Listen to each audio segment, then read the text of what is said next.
Good morning my dear student and welcome in accountancy class of 26th August 2020. This is my third video और जैसा मैंने आपको सुबह में इंस्ट्रक्शन दिया था कि आज हम लोग पेज नंबर 34 तक करेंगे, तो ये हमारा लास्ट वीडियो है और इसमें हम एक क्वेश्चन के साथ साथ एक इलस्ट्रेशन के साथ साथ एक क्वेश्चन को भी डिस्कस करने वाले हैं। ओके, तो चलिए, ये वीडियो भी जो है आपको है issue of shares for consideration other than cash, यानी अगर कैश के बदले में कुछ हम कंसीडरेशन जो है शेयर में हम लोग देते हैं। ओके, कंसीडरेशन क्या होता है? कंसीडरेशन का मतलब होता है के बदले में, यानी कोई भी सामान के बदले में आप क्या देते हैं। तो कंपनियां जो होती है, बड़ी बड़ी कंपनियां पैसे के बदले में शेयर दे देती हैं, इसी का नाम है issue of shares consideration for consideration other than cash, यानी कैश को छोड़कर क्या दिया जा रहा है। तो कैश को छोड़कर सब सारे सवालों में, इस तरह के सारे सवालों में आपको शेयर्स दिया जाएगा। ओके, तो चलिए हम लोग पढ़ते हैं इलस्ट्रेशन नंबर 9। कंपनी मैं क्वेश्चन पढ़ रहा हूँ। Jindal and company purchased A machine from high Life Machine limited for ₹3,80,000, यानी 3,80,000 में मशीन खरीद रहा है। कौन खरीद रहा है? जिंदल एंड कंपनी, है ना। हमेशा याद रखिए कि अधिकतर क्वेश्चन में बायर के बुक में देता है कि बायर यानी खरीदार के बुक में क्या एंट्री होगा। तो Jindal and company purchased A machine from high Life Machine limited for ₹3,80,000। उसका दाम है, मशीन का कीमत है 3,80,000। एज पर purchase agreement ₹20,000 were paid in cash. Purchase agreement के हिसाब से 20,000 रुपये जो है कैश में दिया जा रहा है। And balance by issue of shares of ₹100 each, और बैलेंस जो बच गया है 3,80,000 में 20,000 रुपये जो कैश दे रहा है, तो बच गया, जो बैलेंस बच गया कितना? 3,60,000 बच जाएगा। 3,60,000 के लिए हम दे रहे हैं शेयर्स दे रहे हैं, issue of shares of ₹100 each, और एक शेयर का दाम है 100 रुपया। What will be the entry for purchase entry past in the shares issued, मतलब जब शेयर इशू होगा तो क्या एंट्री पास होगा, यही क्वेश्चन पूछ रहा है। तो चलिए देखते हैं कि हम लोग इसको कैसे बनाते हैं। सबसे पहले हम लोग जर्नल का फॉर्मेट खींच लेंगे, है ना। और यहाँ कंडीशन भी दिया हुआ है, नंबर ए और बी दिया हुआ है। नंबर ए में देखिए क्या दिया हुआ है। नंबर ए में दिया हुआ है एट पार, नंबर बी में दिया हुआ है एट 20% प्रीमियम। तो मैं देखिए एट पार का मतलब आपको फिर से बताता हूँ।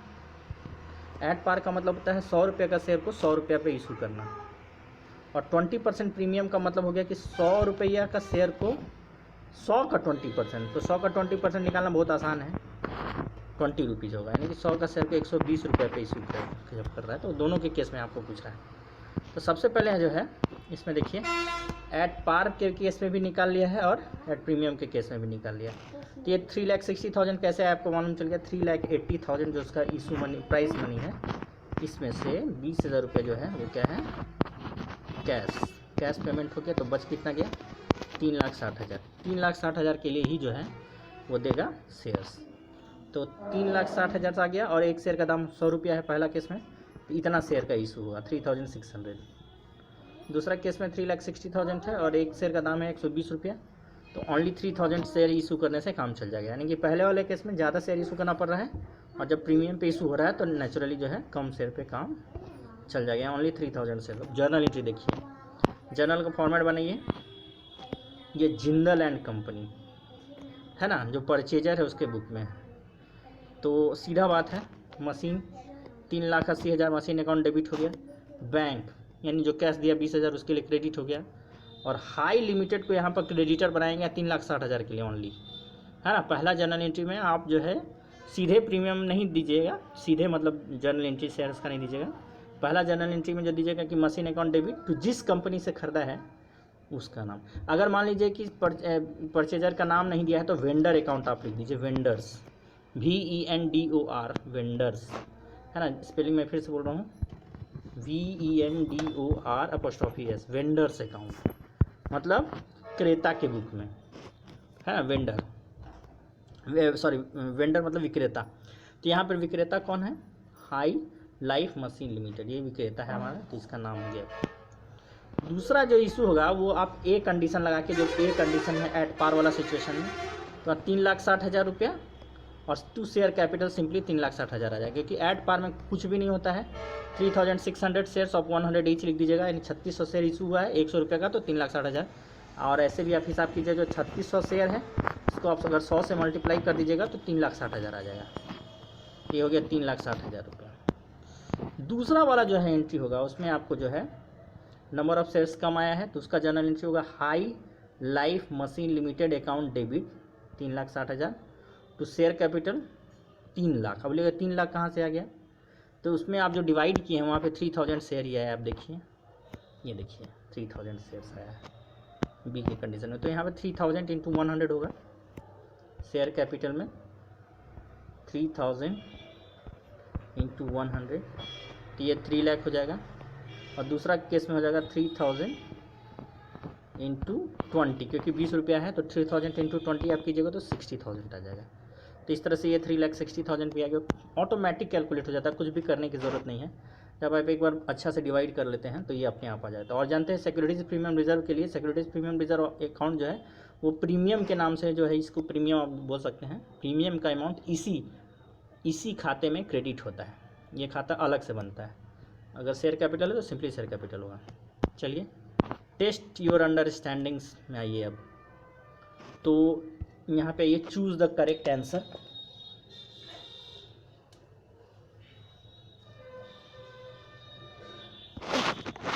Choose the correct answer. पहला इक्विटी शेयर होल्डर्स आर, तो इसमें क्या है, पहला है creditors, owners, customers, none of above. तो इक्विटी शेयर होल्डर, जो भी शेयर होल्डर है सब हमारा जो है ओनर ही कहलाएगा, मालिक कहलाएगा इक्विटी शेयर होल्डर्स, ठीक है। Nominal share capital is, nominal share capital क्या होता है, तो nominal share capital authorise capital का जो है पार्ट ऑफ ऑथोराइज कैपिटल होता है ना। तो ये हो गया नॉमिनल। उसके बाद आइए interest on calls in arrear जो है वो आई थिंक 10% के हिसाब से लगता है, वो आप देख लीजिएगा इसका क्या एक्चुअल में आंसर, इसको चेक कर लीजिएगा आपका थ्योरी में क्या लिखा हुआ है, कॉल्स इन एरियर में क्या लिखा हुआ है। Money received in advance from share holders before it actually called up by director is, तो ये इसका आंसर ये होगा number 2, credited to calls in advance account. तो shares can be forfeited, forfeited मतलब कि इसको पैसा को जब्त कर लिया जाता है, तो ये non payment of call money, पहला होगा आंसर इसका।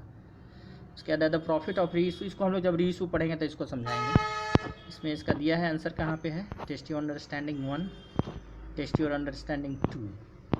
तो मैं इसका टेस्ट योर अंडरस्टैंडिंग 2 का आंसर में जाता हूँ, देखता हूँ कहाँ है।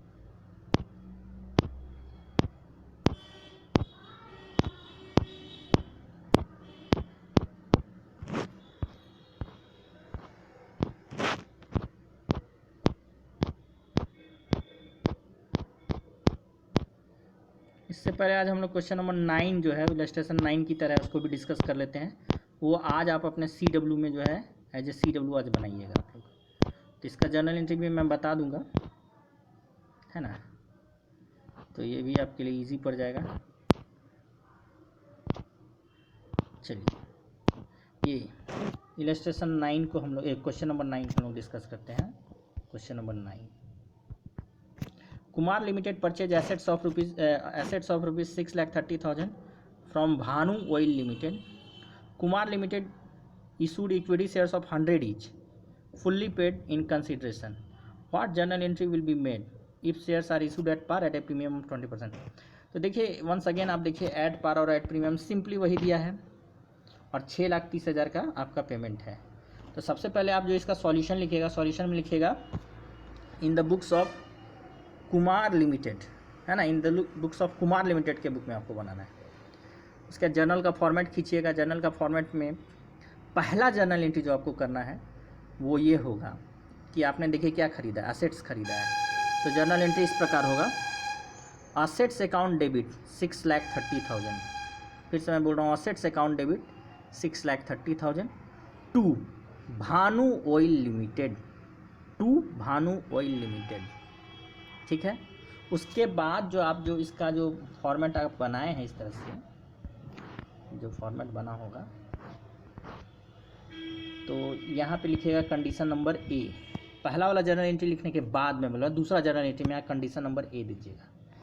कंडीशन नंबर ए में क्या है, पार है, आपको ऐड पार, कुछ लिखने का जरूरत नहीं, ए लिखिएगा। उसके बाद आपको लिखना है भानु ऑयल लिमिटेड डेबिट, ये डेबिट अमाउंट होगा 6,30,000, यहाँ पे आप लिख दीजिएगा, यहाँ पे हट नहीं रहा है, टू इक्विटी शेयर कैपिटल, और यहाँ पे नरेशन में लिखिएगा 6,300 शेयर्स ऑफ 100 ईच, तो ये आएगा 6,30,000, इसको क्रेडिट कर दीजिएगा। तो पहला वाला केस में मैं कैलकुलेशन करके आपको दिखाता हूँ। 6,30,000 को अगर हम 100 से डिवाइड करेंगे, तो ये आप 100 से डिवाइड कीजिएगा तो नंबर ऑफ शेयर्स हो जाएगा 6,300। पहले वाले केस में 6,300 शेयर्स इशू होगा, और दूसरा वाला जो है उसमें आप देखिए 6,300, ये कंडीशन बी है। 6,30,000 को हम लोग डिवाइड करेंगे, अब देखिए एक शेयर का दाम 100 है और प्लस 20, यानी 120 से डिवाइड करेंगे। जब आप इसको 120 से डिवाइड कीजिएगा तो ये आएगा 5250 करके, आप देख लीजिएगा, नहीं आएगा, है ना। तो चलिए मैं आपको यहाँ पे करके भी दिखा देता हूँ। 6,30,000 डिवाइडेड बाई 120, 0 कैंसिल हो गया, 12 से इसको डिवाइड कीजिए, 12 5 जा 63 आएगा, 12 2 जा 24, फिर 6 आएगा, तो फिर 12 5 जा 60 और फिर 0, 5250 आ गया आपको। तो इसको सेकंड जो है कंडीशन, ये दो जर्नल एंट्री हो गया आपका। पहला जर्नल एंट्री मैं फिर से बता देता हूँ, वो था Bhanu Oil Limited, sorry assets account debit to Bhanu Oil Limited account, और दोनों अमाउंट आ रहा था 6,30,000। फिर कंडीशन ए करके आप लिखिएगा, उसमें लिखिएगा Bhanu Oil Limited account debit 6,30,000 to equity share capital account या शेयर कैपिटल अकाउंट, दोनों में से कुछ भी लिख सकते हैं, वो भी अमाउंट होगा 6,30,000। फिर आइए कंडीशन बी, यानी तीसरा जर्नल एंट्री, वहाँ पे होगा, लिखिएगा Bhanu Oil Limited debit to equity share capital to security premium reserve. तो यहाँ इक्विटी शेयर में जो ये जो भानु में यहाँ पे अमाउंट आएगा 6,30,000, ठीक है। तो इक्विटी शेयर में जो अमाउंट आएगा वो आएगा 5250 मल्टीप्लाई बाई 100, यानी इतना 5,25,000। और उसके बाद जो ये वाला जो अमाउंट होगा सिक्योरिटीज प्रीमियम रिजर्व में, वो होगा 5250 मल्टीप्लाई बाई 20, तो इसका आंसर आएगा आई थिंक 10,000, 5 दूना 10,000, 510, यानी 1,05,000 आएगा, ठीक है, 1,05,000 आ जाएगा। तो जर्नल एंट्री जो बी में हो जाएगा, Bhanu Oil Limited account debit 6,30,000 to equity share capital account 5,25,000 to securities premium reserve account 1,05,000।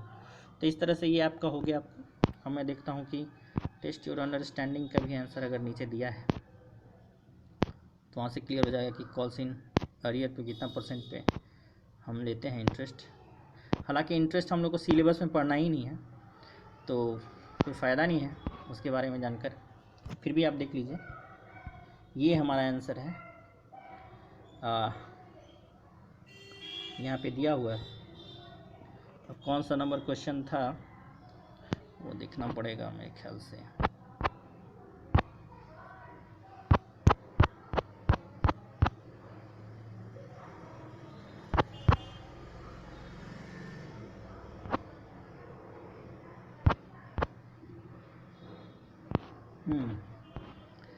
ये था C number, I think 1C,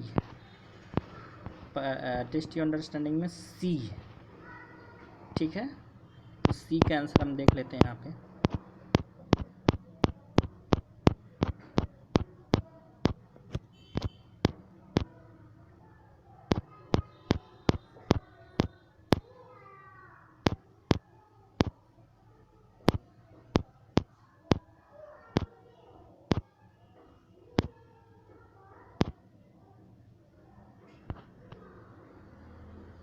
सी का आंसर आप देखिए, सी का आंसर दिया हुआ है 1, सी का आंसर दिया है 1, तो आई थिंक 1 में शायद 6% है सी का।